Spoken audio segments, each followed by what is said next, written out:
दोस्तों नमस्कार। मैं शेखर आपका हमारे यूट्यूब चैनल शिखर स्टडी पॉइंट पर बहुत बहुत स्वागत करता हूं। दोस्तों आज हम इसमें देखने वाले हैं सामान्य ज्ञान के महत्वपूर्ण प्रश्नों को, तो आप वीडियो को अंत तक जरूर देखिएगा। आज दोस्तों इसमें ना ही आपको हिंदी देखने को मिलेगी ना ही उत्तराखंड। आज हम देखेंगे सिर्फ और सिर्फ जीके के महत्वपूर्ण प्रश्नों को। तो चलिए दोस्तों शुरू करते हैं, और तब तक दोस्तों आपको इस प्रश्न का उत्तर दे देना है, भारत में विनिवेश आयोग की स्थापना कब की गई थी। तो ये आपको तब तक कमेंट बॉक्स में बताना है। अभी दोस्तों ये प्रश्न आपको देखने को मिलेगा। तो पहला प्रश्न है यहाँ पर हमारा, भारत में सबसे अधिक उपजाऊ मृदा कौन सी है। बहुत ज़्यादा महत्वपूर्ण प्रश्न है दोस्तों। काली मृदा, लाल मृदा, जलोढ़ मृदा या फिर चूनेदार मृदा। तो काली इसका उत्तर सही नहीं है, इसका सही उत्तर है जलोढ़ मृदा, जो कि है सबसे अधिक उपजाऊ मिट्टी। तो ये आपको बिल्कुल याद रखना है। और इसमें दोस्तों नाइट्रोजन की मात्रा कम पाई जाती है और नदियों द्वारा ये मिट्टी बनाई जाती है। तो बढ़ते हैं अगले प्रश्न की तरफ। अगला है, पश्चिमी हिमालय की शीतोष्ण पेटी में निम्नलिखित में से किस एक वृक्ष का बाहुल्य है। तो इसका सही उत्तर दोस्तों चीड़ नहीं है, ना ही सिल्वर फर है, इसका सही उत्तर है देवदार। तो पश्चिमी हिमालय की शीतोष्ण पेटी में वृक्ष बहुमूल्य दोस्तों ये हो जाएगा देवदार। बिल्कुल आपको याद रखना है, एग्जाम में प्रश्न बन सकता है। देवदार का वैज्ञानिक नाम सीड्रस देवदारा है। अगला प्रश्न है यहाँ पर हमारा, गांधी सागर बांध किस एक का भाग है। दामोदर घाटी का, चंबल का, कोसी या फिर भाखड़ा नागल। तो दामोदर दोस्तों इसका सही उत्तर हो जाएगा यहाँ पर हमारा, सॉरी दामोदर नहीं, गांधी सागर बांध ये हो जाएगा हमारा चंबल परियोजना। तो ये आपको बिल्कुल याद रखना है। ऑप्शन नंबर ए हो जाएगा बिल्कुल सटीक उत्तर, बाकी कोसी बिहार में। अगला प्रश्न है यहाँ पर हमारा, ये भी दोस्तों बहुत ज्यादा महत्वपूर्ण प्रश्न है। भारत में लौह अयस्क निम्न में किस क्रम की शैलों में पाया जाता है। बहुत ज्यादा महत्वपूर्ण प्रश्न है दोस्तों, ये एग्जाम में बन सकता है। विंध्यन इसका सही उत्तर नहीं होगा, इसका सही उत्तर धारवाड़। बिल्कुल याद रखिएगा, लौह अयस्क धारवाड़ में पाया जाता है। बहुत ज्यादा महत्वपूर्ण प्रश्न। अगला है, संगमरमर क्या है। अब इस तरह के क्वेश्चन भी आजकल एग्जाम में देखने को मिल रहे हैं। संगमरमर क्या है। तो संगमरमर दोस्तों ये कायांतरित चट्टान है। तो ऑप्शन नंबर सी हो जाएगा इसका बिल्कुल सही उत्तर। जो जो संगमरमर है, जो कायांतरित चट्टान है, ये चूना पत्थर के कायांतरण से ये बनता है। तो याद रखिएगा, कायांतरित चट्टान है संगमरमर।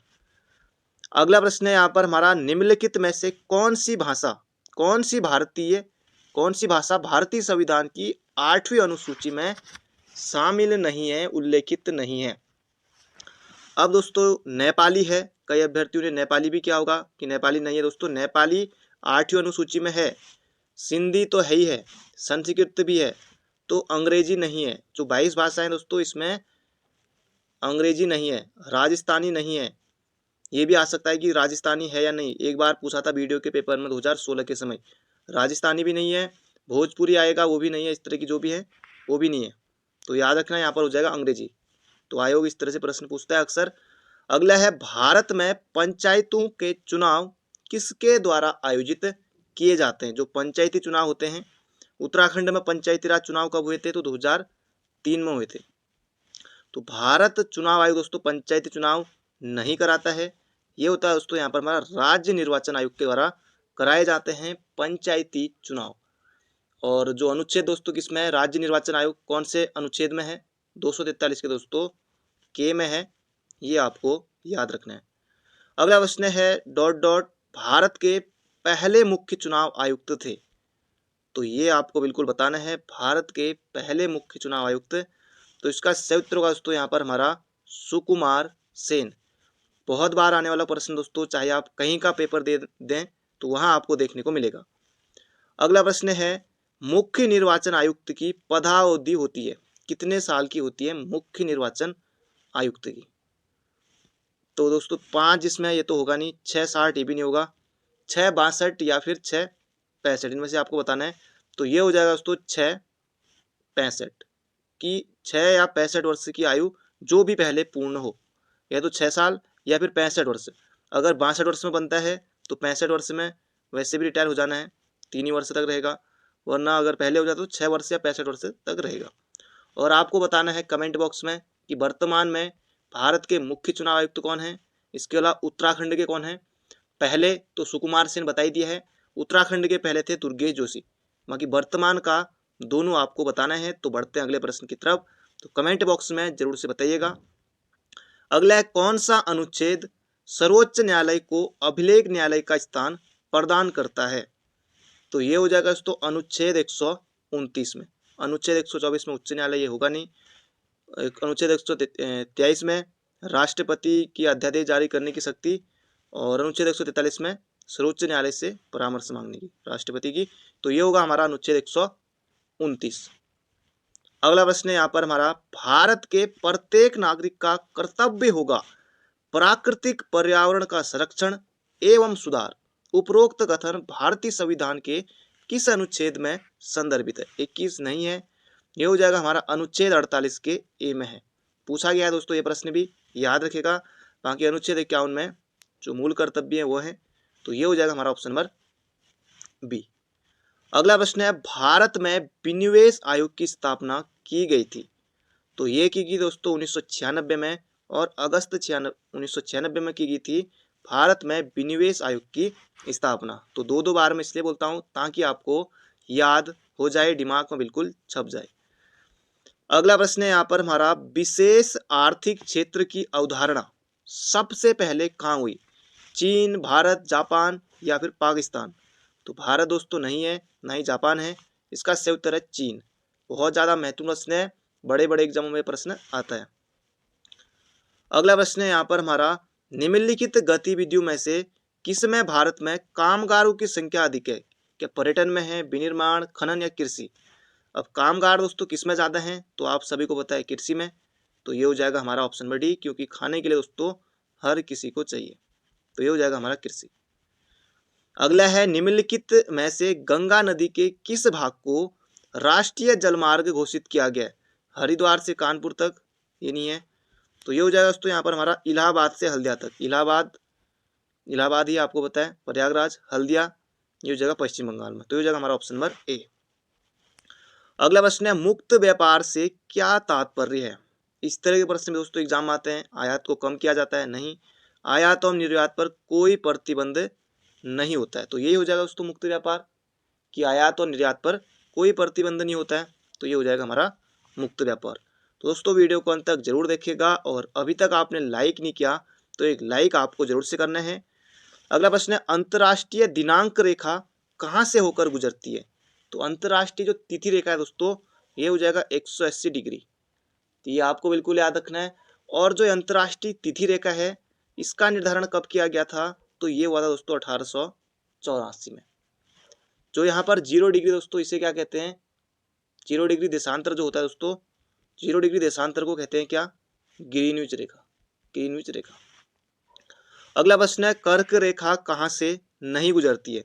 कल दोस्तों जो मैंने आपको पुलिस का पेपर दिया था उसमें भी आया था, बाकी वीडियो के पेपर में भी आया था। न जाने कितने पेपरों में आ चुका होगा ये प्रश्न, कि कर्क रेखा भारत के जो 8 राज्यों से गुजरती है, कल हमने देखा था।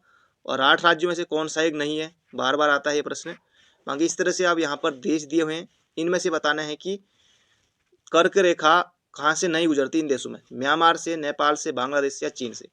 तो ये हो जाएगा दोस्तों नेपाल से नहीं गुजरती है, बाकी इन सब में से गुजरती है। अगला, विश्व का सबसे बड़ा द्वीप कौन सा है? तो ये हो जाएगा दोस्तों यहाँ पर हमारा ग्रीनलैंड सबसे बड़ा द्वीप है। ये हो जाएगा ऑप्शन नंबर सी। बाकी जो मेडागास्कर है, ये है हिंद महासागर का सबसे बड़ा द्वीप। अंतर है दोस्तों, अगर आए प्रश्न की हिंद महासागर का सबसे बड़ा द्वीप कौन सा है, तब आप बताएंगे मेडागास्कर, और विश्व का सबसे बड़ा द्वीप तब हो जाएगा ग्रीनलैंड। अगला प्रश्न है, अग्निग्रह किस धर्मावलंबी का पूजा स्थल है?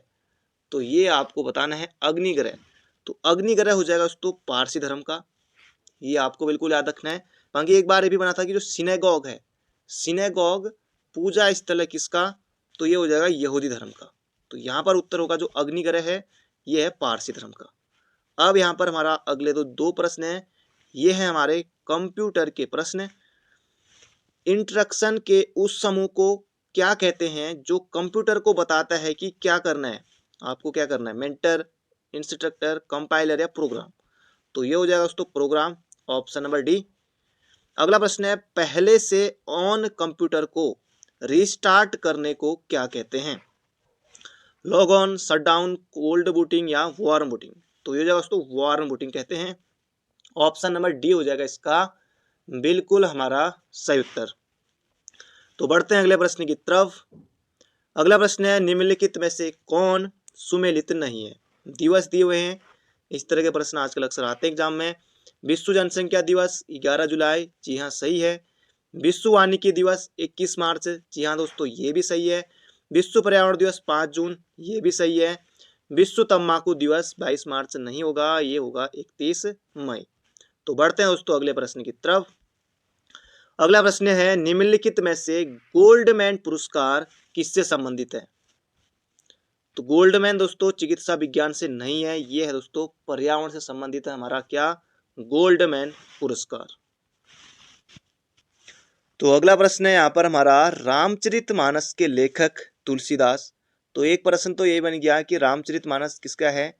तो तुलसीदास का है। पर यहाँ पर दोस्तों ये एक ही साथ लिखना चाहिए था, वर्तनी में आएगा तो दोनों को आपको एक ही साथ लिखना होगा। किस भाषा में दोस्तों? अवधि में है, ये भी आपको याद रखना है। और किसके समकालीन थे? गोस्वामी तुलसीदास। तो ये हो जाएगा दोस्तों अकबर के समकालीन थे, तो याद रखिएगा। अगला प्रश्न है कौटिल्य द्वारा रचित अर्थशास्त्र। तो अर्थशास्त्र किसका है दोस्तों? कौटिल्य का है। कितने अधिकरणों, कितने खंडों, कितने भागों में विभाजित है? दोस्तों ये हो जाएगा 15 खंडों में, 15 अभिकरणों में है, तो बिल्कुल याद रखिएगा। अब जो अर्थशास्त्र दोस्तों ये अर्थशास्त्र संबंधित नहीं है, ये दोस्तों राजनीति संबंधित है। तो ये आपको बिल्कुल याद रखना है किससे संबंध है जो अर्थशास्त्र है कौटिल्य का? राजनीति से संबंधित है। अगला प्रश्न है बौद्ध संगीतियों के 4 आयोजकों का सही क्रम क्या है? तो बन सकता है दोस्तों एग्जाम में, चाहे आप एसआई का दें, पटवारी दें या कनिष्ठ सहायक भी दें आने वाले समय में, या फॉरेस्ट गार्ड, कहीं भी बन सकता है। तो इसके लिए आपको याद रखना है दोस्तों चारों बौद्ध संगीतियां, तो अ, फिर का, फिर अ, फिर को। तो ये आपको बिल्कुल याद रखना, अजात शत्रु, कालाशोक, अशोक, कनिष्क। तो याद रखिएगा। और बाकी कहाँ कहाँ? रा, व, पा, कु। तो याद रखिएगा राजगृह, वैशाली, पाटलिपुत्र, कुंडलवन, कश्मीर। अगला प्रश्न है यहाँ पर हमारा निम्नलिखित विद्वानों में से हड़प्पा सभ्यता का सर्वप्रथम खोजकर्ता कौन था? तो ये थे दोस्तों यहाँ पर हमारा दयाराम साहनी 1921 में। अलेक्जेंडर कनिंघम को दोस्तों भारतीय पुरातत्व का जनक कहा जाता है। और उत्तराखंड में पुरातत्व का जनक कहा जाता है दोस्तों, किसको कहा जाता है? तो ये आप कमेंट बॉक्स में बताइएगा, ये क्वेश्चन आपके लिए है। उत्तराखंड में पुरातत्व का जनक कहा जाता है, उन्होंने देवीधुरा से भी उत्खनन किया था। तो कमेंट बॉक्स में बताइएगा, महत्वपूर्ण प्रश्न है। अगला, किस वर्ष बैसाखी के दिन 13 अप्रैल को गुरु गोविंद सिंह ने खालसा पंथ की नींव रखी? तो एक प्रश्न तो ये बन जाता है कि खालसा पंथ की नींव किसने रखी? तो गुरु गोविंद सिंह ने। तो याद रखेगा 1699 में। तो कई बार एग्जाम में पूछा जा चुका है ये प्रश्न भी। अगला प्रश्न है पलासी के युद्ध। तो पलासी पहली बात यहाँ पर शुद्ध लिखा है, तो प आधा होना चाहिए था।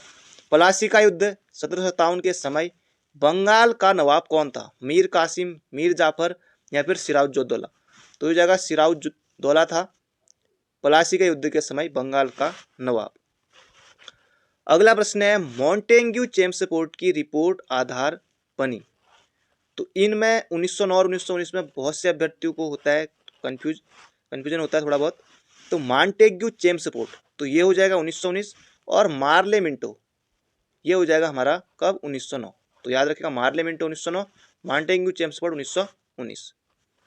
अगला प्रश्न है यहाँ पर हमारा पहली बार किस कारखाना अधिनियम के तहत महिला मजदूरों की सुरक्षा सुनिश्चित किए गए?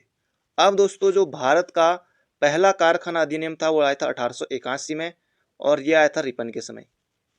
और दूसरा कारखाना अधिनियम दोस्तों ये हो जाएगा कब? 1891 में। इस समय तो दोस्तों लैंसडाउन, जिनके नाम पर अपने यहाँ लैंसडाउन भी है, लॉर्ड लैंसडाउन। तो यहाँ पर इसका उत्तर होगा दोस्तों भारतीय कारखाना अधिनियम, जो दूसरा अधिनियम था 1891 में, उस समय आया था। महिला मजदूरों की सुरक्षा इसमें सुनिश्चित की गई थी। अगला प्रश्न है यहाँ पर हमारा प्रसिद्ध विरूपाक्ष मंदिर कहाँ अवस्थित है? दोस्तों ये है हम्पी में। तो याद रखिएगा हम्पी में है विरूपाक्ष मंदिर। अगला प्रश्न है मोहम्मद गौरी एवं कन्नौज के राजा जयचंद। जयचंद वही है दोस्तों जिससे कि देश को हानि जयचंदू से होती है, ये वही वाला जयचंद है। मोहम्मद गौरी एवं कन्नौज के राजा जयचंद के मध्य 1194 में हुआ युद्ध किस नाम से प्रसिद्ध है? पानीपत का प्रथम युद्ध हो नहीं सकता क्योंकि दोस्तों 1526 में हुआ। तराइन का प्रथम, द्वितीय या चंदावर का, क्योंकि आसपास के ही हैं, तो ये होगा दोस्तों चंदावर का युद्ध था, तो याद रखिएगा ऑप्शन नंबर सी। अगला प्रश्न है दिल्ली के किस सुल्तान ने, बहुत ज्यादा महत्वपूर्ण प्रश्न दोस्तों, दिल्ली के किस सुल्तान ने ब्राह्मणों पर भी जजिया कर लगाया? बलबन, अलाउद्दीन खिलजी, एमबीडी, मोहम्मद बिन तुगलक या फिरोज तुगलक? दोस्तों इसका सही उत्तर हो जाएगा फिरोज तुगलक ने ब्राह्मणों पर भी दोस्तों जजिया कर लगाया था, तो ये आपको बिल्कुल याद रखना है। दोस्तों ये थे आज के हमारे महत्वपूर्ण प्रश्न, तो बाकी मिलते हैं बहुत जल्दी एक नई वीडियो में। अभी तक आपने वीडियो को लाइक नहीं किया तो लाइक करके जरूर जाना है, चैनल पर नए हो तो चैनल को सब्सक्राइब जरूर कर लीजिएगा, हो सके दोस्तों एक शेयर जरूर कीजिएगा। तो बाकी मिलते हैं बहुत जल्दी एक नई वीडियो में। बाकी अपना ध्यान रखिए, स्वस्थ रहिए, मस्त रहिए और पढ़ते रहिए, समूहों का एग्जाम निकालिए।